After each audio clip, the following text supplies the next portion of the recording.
Alright, I am back with another video, and before we get started, I need to tell you a little story about my first playthrough of Baldur's Gate 3, in which Jaheira died.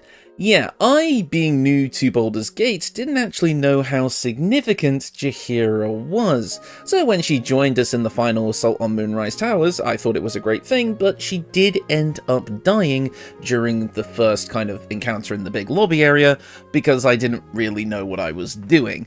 And as such, I never realised she became a party member, I never realised her significance going into the rest of the story, or how important she was to the prior games.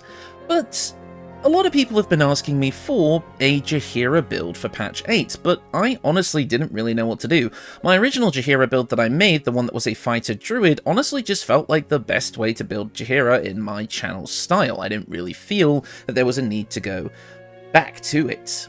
But then I thought about my first playthrough, and I thought about the Shadow Curse. You see, in BG3, with the Shadow Curse, it basically ends up possessing people and they become these mindless, possessed, somewhat undead monstrosities that roam the lands and kill anything that comes near. And seeing as Jaheira died in my first playthrough, and there is the option to, kidnap Isabel and lower that field of protection over the land, for the Last Light Inn, I thought, what would happen if Jaheira was cursed by the Shadow Curse? Like, it overcame her, and she became a wandering, kind of vengeful soul who was just killing anything that came near, basically falling victim like everyone else before her. But with Jaheira being who she is, her willpower remained, and then when our heroes lift the Shadow Curse on the land, Jaheira is cured. Somewhat. There's a part of her that's definitely gone. She's not wholly there. And as such, she fights brutally with a brand new fighting style based around manipulating the remnants of the Shadow Curse left within her, being able to raise the undead and curse others around her in order to be able to get a leg up in combat. And that felt like a really interesting angle to take with a brand new Jaheira build. I've done what if builds in the past, and I feel like this could be a very interesting way of going about it, and it gives me an excuse to build with Jaheira. So overall, I think this is going to be a pretty fun build. I think you guys are going to like this one. The combination of levels here is pretty obvious. The multi-classing that we're going to be doing, this is a patch 8 build after all. However, I do think that you'll find that the kind of equipment and the other things that I've included in this build and the justifications I make for them will definitely make sense and give the build a kind of new lease on life if maybe you've seen this somewhere before. But anyways, without further ado, let's get into the build. Now, contrary to my other Origin and Companion build videos, I do usually like to start with the starting class that the character originally has. In Jaheira's case, that would be Druid, but I do want stuff from Cleric from level 1, so we're going to be starting there. At level 1 of Cleric, we're going to get to choose a bunch of things, but namely, we're going to gain access to medium armor, which we are using for this build, as well as simple weapons, and thanks to our subclass, I should say, martial weapons as well. So we're going to have everything we need to start this right off the bat. Moving on to our cantrips, we're going to gain access to 3 that I want to use for this build. Toll the Dead, Bursting Sinew, and Thaumaturgy is kind of just tacked on the end here, but it's still a very good build. We're going to be going with the, build cantrip, whoops. We're going to be going with the Death Domain today, for obvious reasons. I want to be able to make a wisdom-based kind of fighter caster, so a spellsword type, who is able to make use of necromancy damage in a new and unique way. And Death Domain really does help with that, as it has stuff for both spellcasting and melee, which we'll get into now. Death Domain lets you choose an extra necromancy cantrip from Bursting Sinew, Toll the Dead, or Bone Chill. Bone Chill is the only one left and the only one that we don't normally get through Cleric, so we can grab it here. We will be getting this from our levels in Druid later as well, so maybe you want to shake the cantrip choice around to make it so that you have, Bone Chill and an extra cantrip as well later on. And if you're playing as a Jaheira build, you'll probably want to do that anyway because you get Jaheira at a higher level. But if you want to play this as someone other than Jaheira, then you could take Bone Chill here, and it's not really going to matter later on. There's not too many other cantrips I would choose, but technically, you could get an extra cantrip. Moving on, we do have to choose a deity for our cleric, and honestly, I wasn't really sure what to go with. Obviously, Jaheira does kind of worship the Oak Father Sylvanas, but Sylvanas unfortunately is not an option here, so I would say I did have Corellian Lorethian just in my testing, so I just quickly picked something, but I actually, looking back on it, would probably say that Mieliki would be the closest, because she is the daughter of Sylvanas, if I remember correctly, so we can go with that. Moving on to our ability scores, pretty standard spread here. Dexterity is at 14, we're going to be using medium armor with this build that doesn't have an uncapped dexterity modifier, so 14 is all we need. Constitution is at 16. This is going to give us a pretty decent HP pool and pretty decent constitution saving throws. Intelligence is at 12. I decided I wanted to have a little bit of intelligence on this build because I feel like Jaheira would keep some of her intelligence. And wisdom is at 16 because it is going to be our main weapon attack modifier and spellcasting modifier as well later on. I've left strength at 8 because unfortunately we don't really need it, and charisma is at 8 because I don't think Jaheira is going to be much of a talkative type in this state, nor very willing to engage in the art of conversation, shall we say. Definitely got a bit of a different vibe going on here now. Moving on to our ability scores, Jaheira comes with the soldier background, giving her access to athletics and intimidation. But you can pick something else. I would probably choose maybe something like Outlander if I was doing this with a regular character, but otherwise Jaheira, this works just fine. We also have religion and insight as our 2 skill proficiencies from Cleric, but feel free to change those up if you so desire. Moving on to level 2 of Cleric, you're going to gain access to your Channel Divinity and your Channel Divinity feature, Touch of Death. Whenever you hit a creature with a melee attack, you can use your Channel Divinity to deal extra necrotic damage. This necrotic damage is 5 plus 2 times your Cleric level. So by the time this build is done, it's going to be a pretty significant amount of damage, around 17, which is actually really nice. I also forgot to mention that at level 1 of Death Cleric, we're going to get the Reaper feature, allowing us to target 2 targets at once with our Necromancy cantrips. We also do get to prepare some spells here, and honestly, the spell selection here is pretty obvious. We can grab Inflict Wounds for a big necrotic damage spell that works at touch range. Command is a great overall spell. I like to think that we can flavor it as us like kind of spreading our curse to influence the actions of others, possessing them like the Shadow Curse actually would. What else do we have? We have the cure. We have the healing spells, and I actually do recommend having Healing Word on this build, just to give you a little bit of a top-up when you need it and to shake off certain status conditions like Maimed. Sanctuary is always good to have, even though it probably doesn't fit this build too much from a lore perspective. Maybe we can flavor this as like Mieleki or Sylvanas actually being the one to kind of save Jaheira from the curse in a way, so maybe we do get some holy abilities from there. And I guess you could also throw in Cure Wounds, because we are going to be bonus action heavy, and sometimes having a main action heal will be actually pretty good for us. Now let's hop over to Druid for a bit. We're going to first pick up 2 cantrips. I like grabbing Thorn Whip and Poison Spray here. We're going to be able to also pick up 2 spells. We're going to grab, well, 4 spells even. We're going to grab Longstrider, Entangle, because, you know, the shadow roots from the Shadow Curse. Entanglement makes sense. Fog Cloud, as well as another spell of your choice here. Really, it's kind of up to you, but since Jaheira does come with some ice magic built in when you first recruit her, and she's kind of an NPC companion in the form of Ice Storm, let's grab that Ice Knife.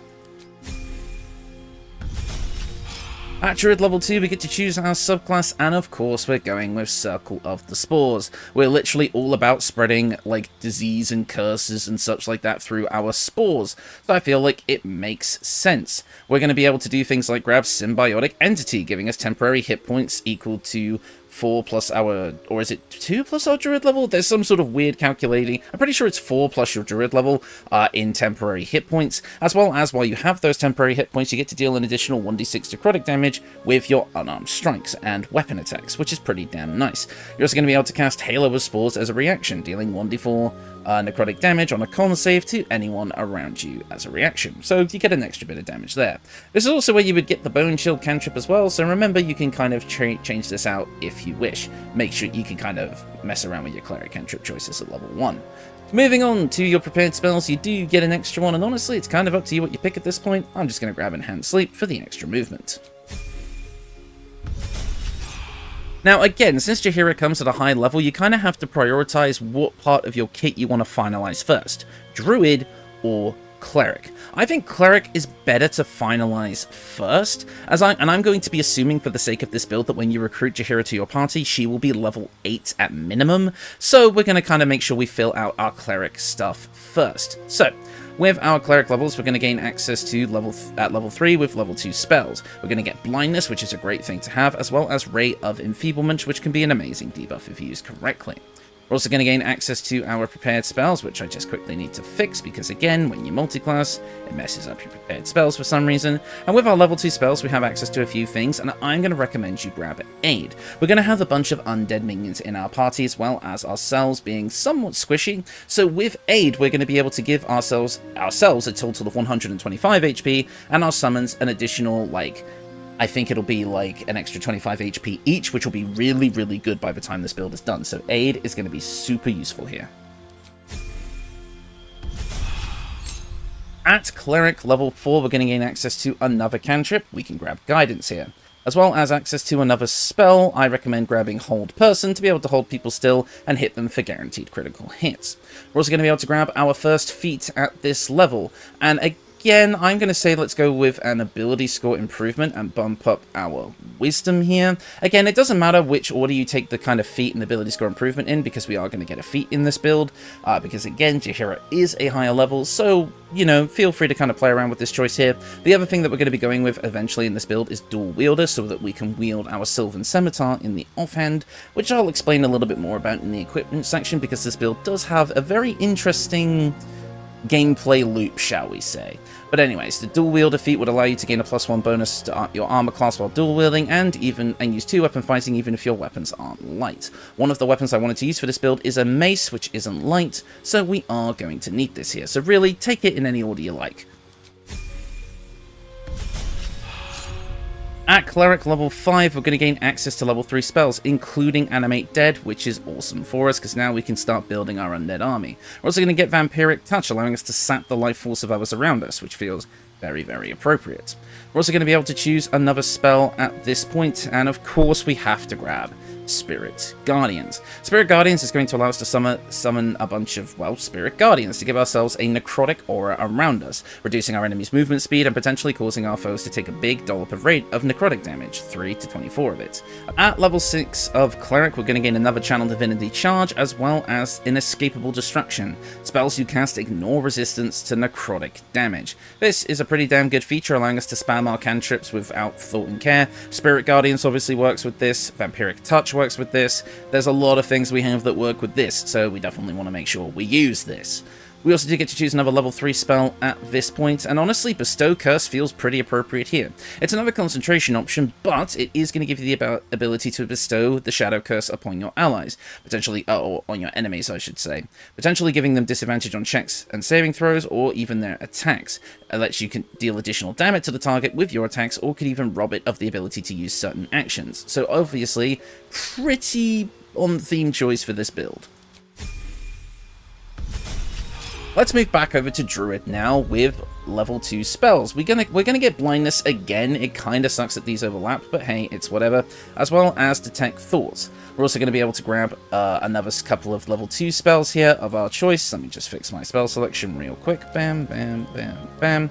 And for your level 2 spells here, we kind of have everything that I would like, but again, since the Shadow Curse manipulates literally everything, I feel like being able to make things grow and wither does make sense. So let's grab Spike Growth to create some difficult terrain that our enemies will be forced to move through, and take damage while doing so.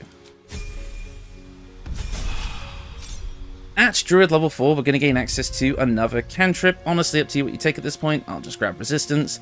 We're also going to be able to grab another spell of level 2 or lower. Entirely up to you, really, what you want to pick here. We kind of already have everything, so Passive Out Trace is just kind of a nice, decent buff to have whenever it comes up.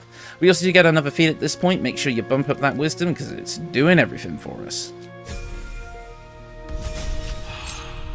At Druid level 5, we're going to gain access to level 3 spells, and unfortunately we do have some overlap getting Animate Dead again at this level, but we're also going to gain access to Gaseous Form as well.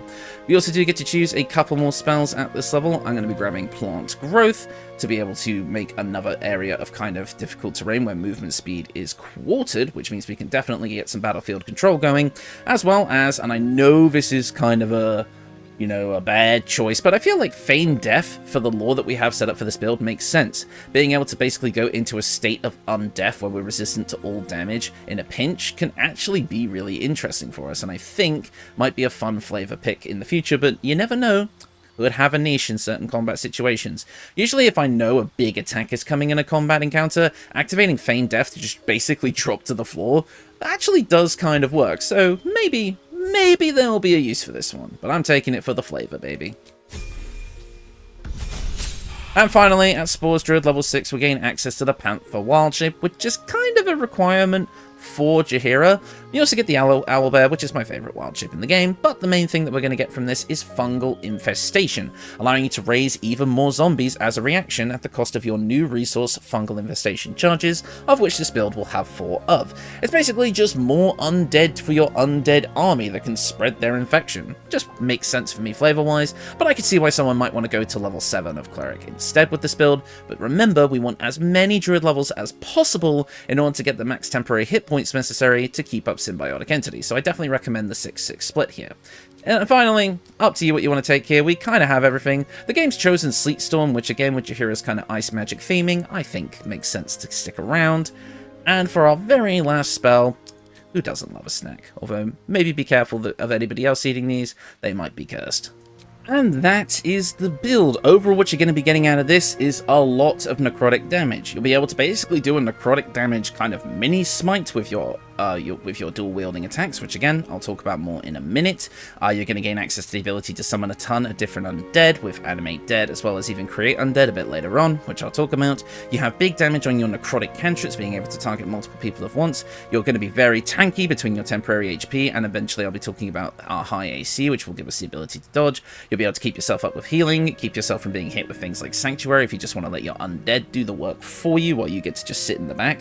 It's entirely up to you. You've got so many different ways you can approach things, and you do even have Wild Shape if you need to use it in a pinch. You've got, again, things like Aid to help out the whole party. Again, I'd solo test this build, but with a party, this build gets even better because you've got a lot of support aspects that can really help out the team. And again, you got things like Spirit Guardians. You're going to be outputting a lot of damage. Is it the most powerful build I've ever made? Not really. It does have its flaws. That symbiotic entity in the late game can be destroyed pretty goddamn quick if you're not careful. So make sure that you're not going to be standing in the way of big attacks. Make sure you know when to hand back if you need to. But if you play this build right and let your summons and your party members spread out the workload, then you'll be able to keep that symbiotic entity up pretty consistently. But for now, let's talk about the equipment to see what we've got to work with.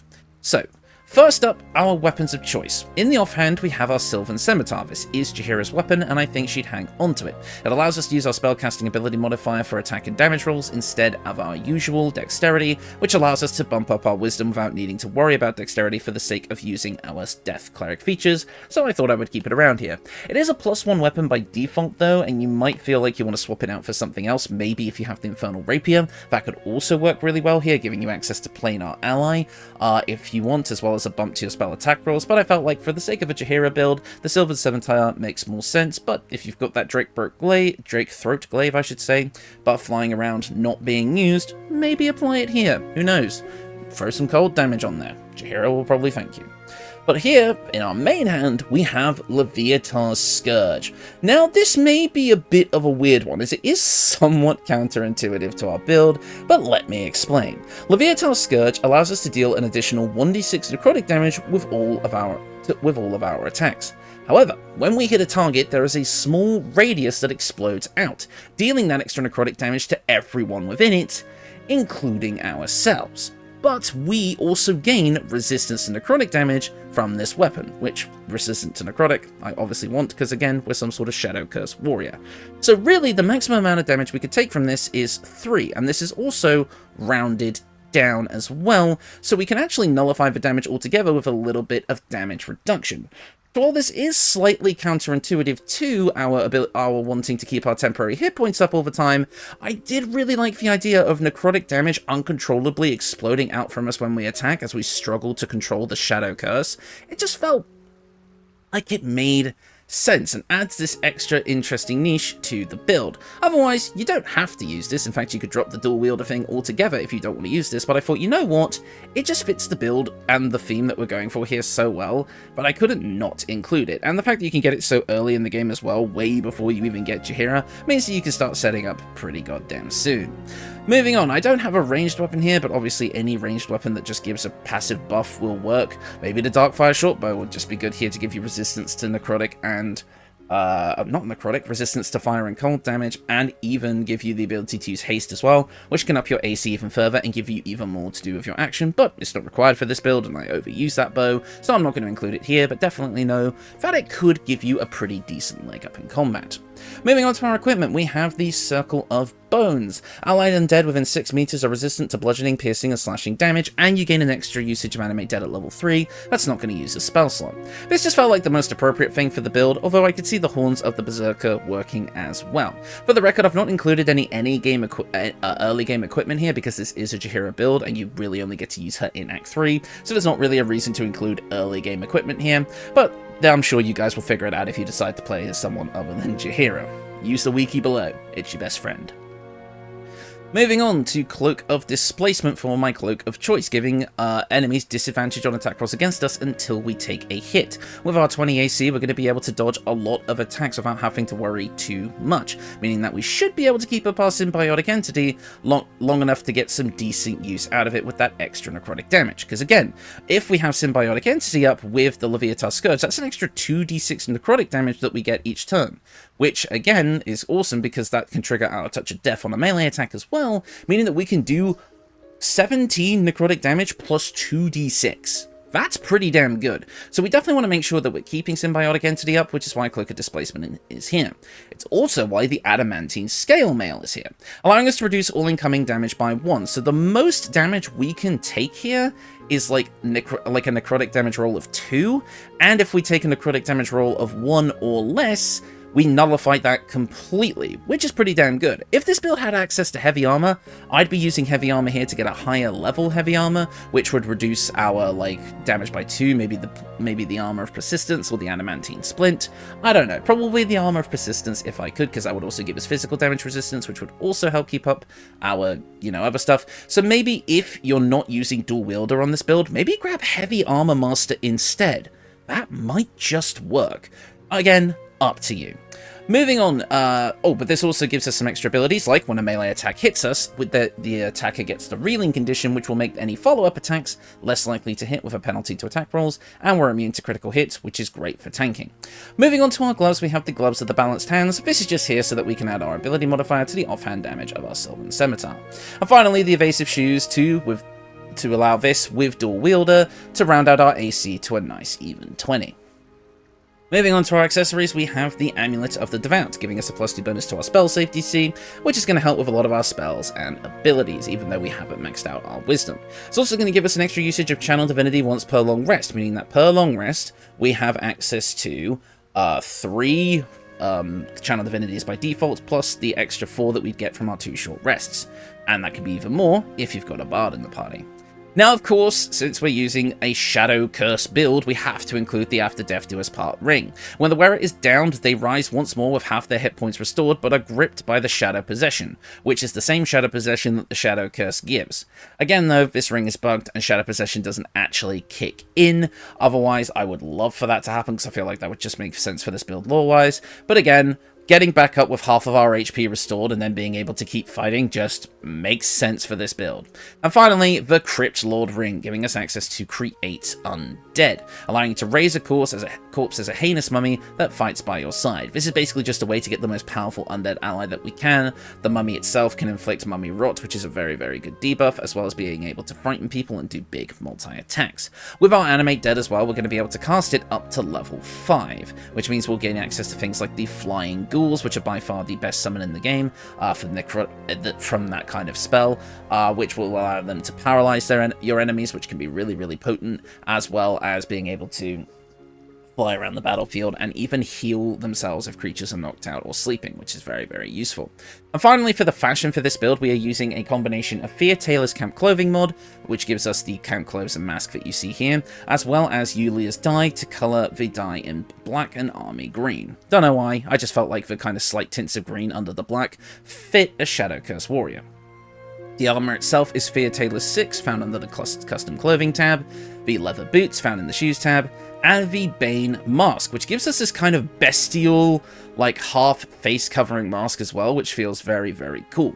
I will also point out, and the combat footage will be playing at this point, but I will also point out that I am technically using a Nexus mod as well to make Jaheira look a little bit more zombie-like. It's like the Origin Companion editing mod, so it allows you to edit the looks of your like companions that you wouldn't normally be able to, such as Astarion and the like, and Jaheira is one of them. I didn't make too many changes to her other than making her skin tone a bit more pale, her hair a little bit more white than blonde, and also giving her Orin's eyes from the extra eye colors mod from the mod.io page as well, which gives you access to the NPC's eyes, just to give her a bit more of a Jaheira's run away in shame. Sorry, for those of you watching the combat footage, I accidentally clicked behind the menu, so Jaheira ran behind the menu. But yeah, and overall it just kind of gives this like newer look as well. So yeah, I think this build is pretty cool overall. Again, not my most powerful. I definitely think its biggest weakness is that if it does get hit by a big attack, it can lose that symbiotic entity pretty quickly, but it's not the biggest deal. Again, get your party members in the front, get your summons in the front, dive in for a big melee attack when you need to, and then use your ranged damage spells and cantrips to provide support from the back as you need to. Wild shape if you need to. Hell, I seriously recommend getting that Displacer Beast shape from the Illithid powers if you can, because I think that would be pretty good, except Jaheira doesn't have a tadpole, so that might not work. You might need a mod for that. Whoops. I just realized that. Might have to edit that part out. Whoops. Anyways, if you see a weird jump in the middle of the video, you know why, because I just realized Jaheira doesn't have a tadpole. God damn it, Gam. What are you doing? But anyways, that's going to do it for me. Thank you all so much for watching, and I will see you all next time.